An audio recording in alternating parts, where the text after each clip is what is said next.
Sa video ito, papasyal kami sa Shibuya. Kakain kami sa Revolving Sushi Restaurant. Bibisitahin namin si Hachiko na loyal dog.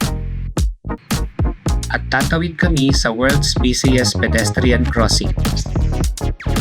Tara, sama kayo sa amin.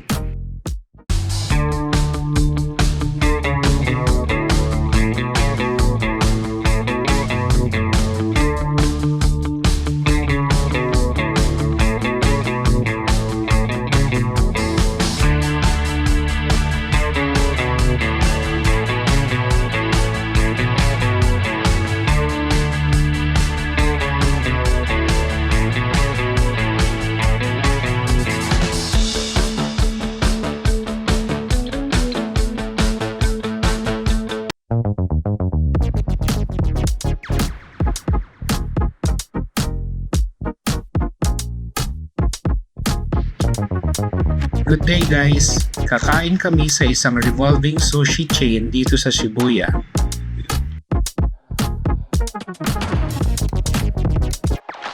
Dito na kami sa Kura Sushi flagship store, Harajuku. Di kami mahilig sa raw fish pero sabi nga nila when in Rome, eat pasta. When in Japan, you eat sushi. Pagpasok sa restaurant, may pipindutin kayo for your seat number. Itago niya pala yung paper na yan.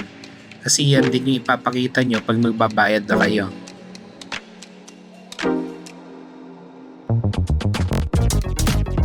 Sa iPad din kumukuha ng order, pero pwede din kayong kumuha kagad dyan sa conveyor. Papipili nyo din kung full o half price lang yung sushi nyo para sa nagda-diet. May unlimited matcha tea din sila. Meron din silang cooked items kung hindi kayo mahilig sa raw fish. Kumuha ako nitong medium fatty tuna. Ito naman fatty tuna with salt. Kumuha din ako ng marinated cured tuna saka thick fatty mackerel. Kay Anika itong beef kalbi sushi. Okay, ice cream. Nauna muna ice cream, syempre. Psycho. Nandito pala sa gitnang compartment lahat ng cutlery tsaka sauces. Ang sarap pala nitong pickled ginger nila. Ginugutom tuloy ako habang nag-e-edit. Itadakimasu. Try ko tong medium fatty tuna. Mika.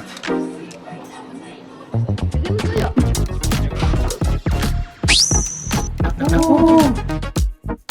Ay? Pwede po, wala 5 minutes. Oishi.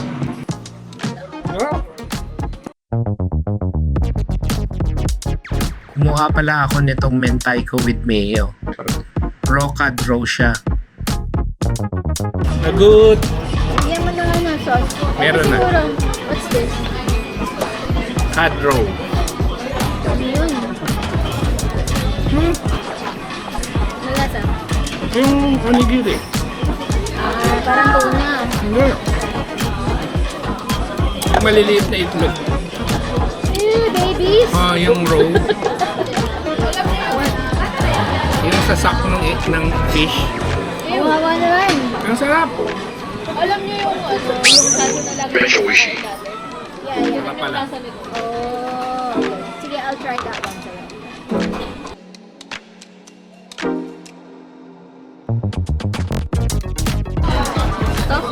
Mackerel. Ito, burger naman ba yun? Oishi. Ngayon ko lang na-realize na may next button pala yung iPad. Akala ko one page lang yung menu nila. Madami pa palang choices sa next page. Kay Mami itong seared salmon. Try din namin itong popcorn shrimps. Kumuha pa si Anika nitong beef kalbi sushi. Burger sushi.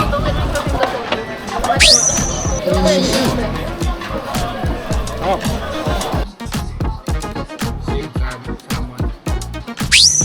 Oishi. Pati tuna.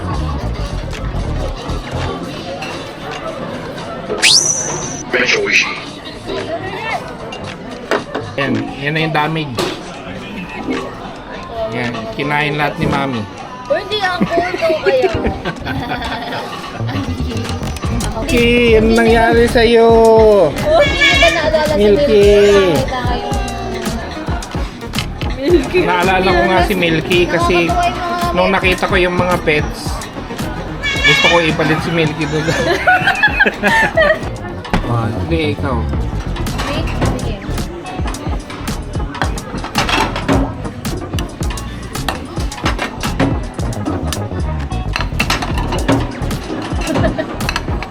Ano ba yan? Parang lambyolo. At may lalabas na gachapon sa taas. Ayan, ayan. Oh my God. Depende. Mahulog na lang sa'yo bigla.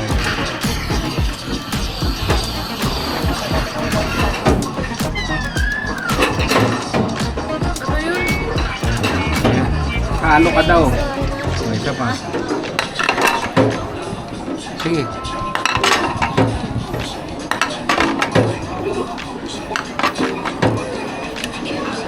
Up.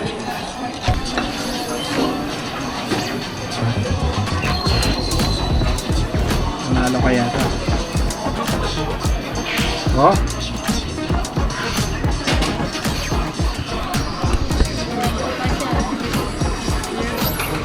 Ang bata talaga. May kasama siyang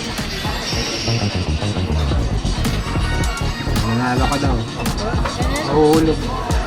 Ay, ito! Ayun, abangan mo. Wow! Pink pa! Open it. Oh, ano pa? What's inside?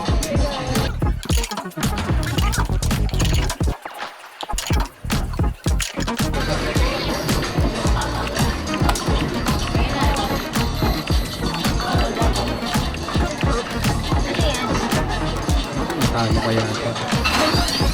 Nanalo yung evil man. Oh no, evil man. Teka, magnet? Talo ka daw. Ito na mo dahil.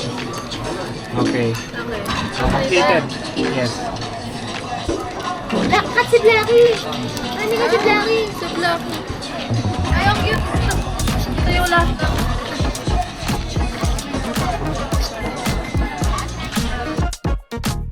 Okay dito sa Kura Sushi. Madaming choices sa food, saka kung medyo di ka sanay sa raw fish, madami rin silang cooked options. Highly recommended tong restaurant na to. Kain kayo dito, Kura Sushi. Self-checkout nga pala dito. I-scan nyo lang yung paper na may seat number tapos lalabas dun kung magkano yung babayaran nyo. Medyo pahirapan lang, walang English.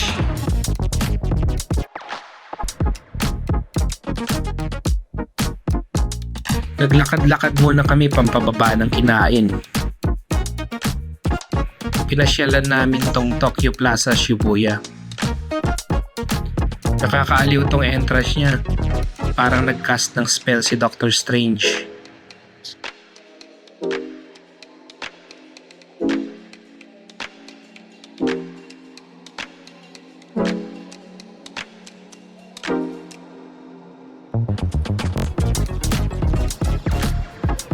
Ang sarap maglakad-lakad dito sa Shibuya. Ang daming mga shops, saka mga kainan. Nakita namin yung Ichiran, ang haba ng pila. Ba't ba pinipilangan yung Ichiran?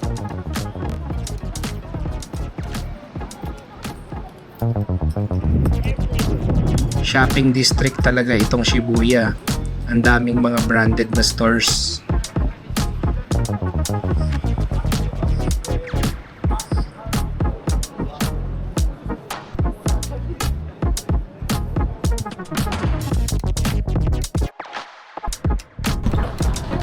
Bourbon stock. Baliktad yung sign ng shop. Ang dami din namin nakikitang shawarma shops dito. Pati itong 10 yen, ang dami din pala. Ay, ito, papasyalan ko to.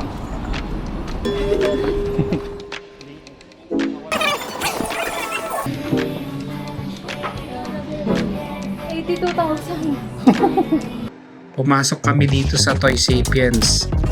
Ang daming toys, iba-ibang klase. Nakaka-tempt bumuli pero wala akong pambili. Flagship store pala ito ng Hot Toys. Launching nila ng Back to the Future toys. Ito yung sa part 1 si Doc saka si Marty nasa DeLorean. Ito naman yung sa part 2.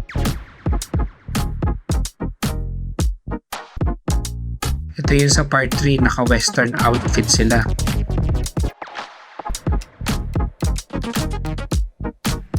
Aside dun sa Hot Toys, meron ding merchandise saka iba pang toy lines dito ng Back to the Future.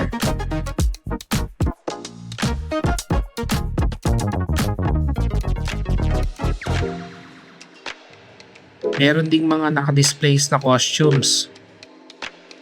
Ito yung jacket ni Biff. Ito naman yung cowboy costume ni Marty.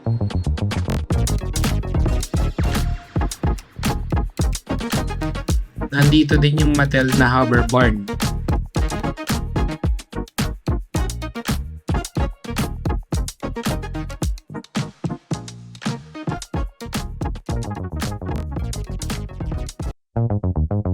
Pati yung sports almanac saka yung ulala na magazine naka-display din.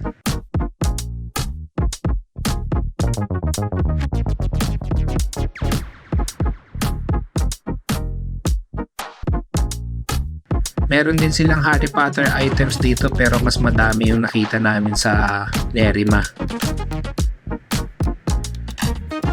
Ito naman yung DC section nila. Ang ganda na itong Joaquin Phoenix na Joker, parang totoo.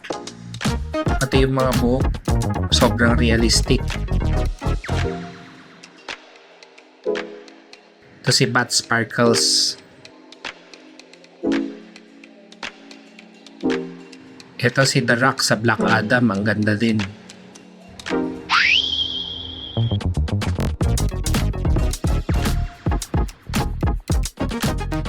May Star Wars area din sila. Merong actual size ni Darth Vader dito.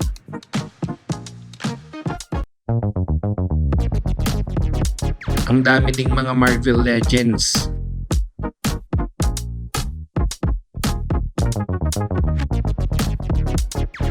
Ang ganda nitong Dead Doctor Strange. Magkano ba bigay ng kidney ngayon? Meron pa naman yata akong isa. Ito yung last tour. Di ko masyadong type yung costume niya.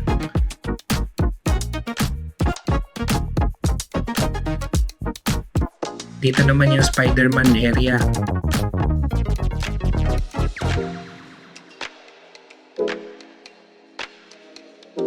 Ito yung costume ni Tom Holland sa No Way Home.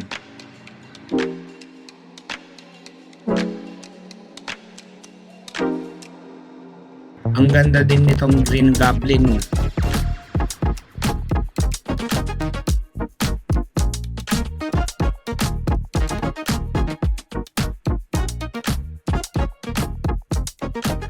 May mga mini parks dito sa Shibuya. Pwede kayong mag-rest pag pagod na kayo sa kakalakad. Yung futuristic na bilog na yan, CR yan. Sobrang linis. Pwede kayong mag-dinner date sa loob.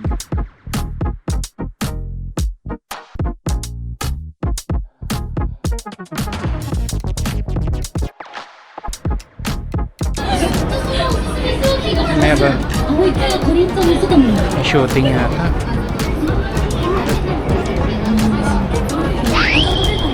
Ano meron po, sir? Ano yan?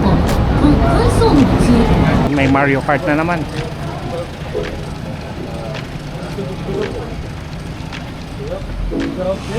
Lagi may... Yan na yung Mario Kart.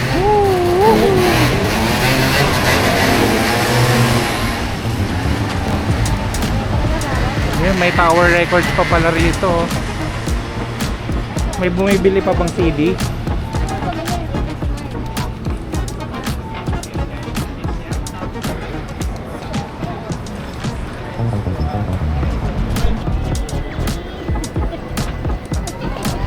meron na namang Disney Store. Alam na this. Yun na naman oh.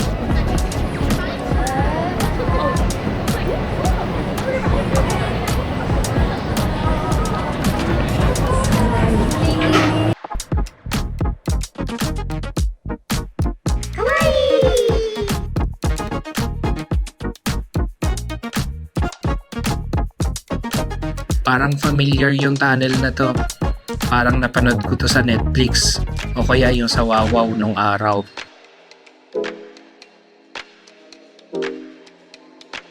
Ito na yung Shibuya Crossing.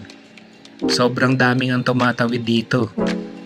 World's busiest crossing daw siya. Pero parang mas busy pa din yung mga crossing natin. Nasa mga movies din siya palagi tulad ng Resident Evil, Fast and the Furious, tsaka yung paborito ko, Lost in Translation.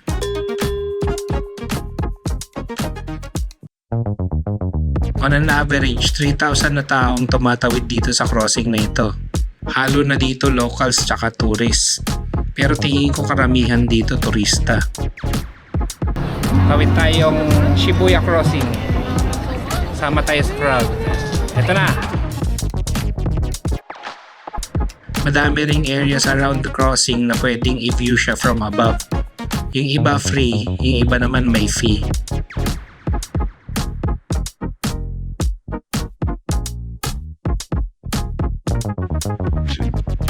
Pumanik kami dito sa Starbucks. Pwede naman mag-picture, kailangan lang bumili kayo ng drink.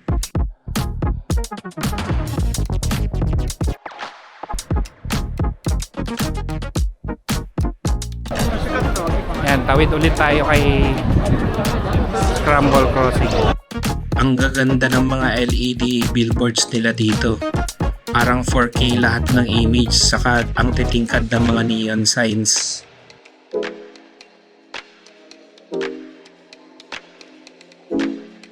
Nagpapatugtog din sila ng mga anime songs kaya nakakadagdag sa charm ng crossing.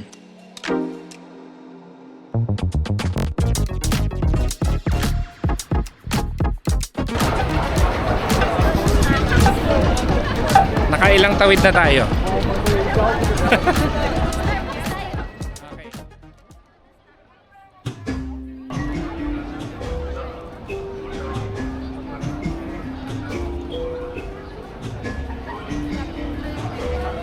Pasyal tayo kay Hachiko.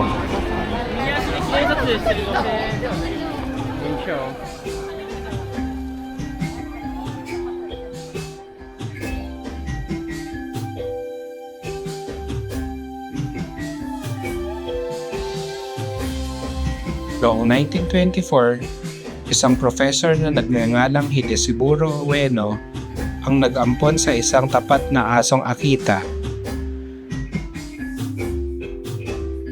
Pinangalanan niya itong si Hachi. Siya ay isang loyal na aso. Araw-araw lagi niyang kasama si Professor Ueno. Mula tuta hanggang sa paglaki ni Hachi, kasama niya lagi si Ueno.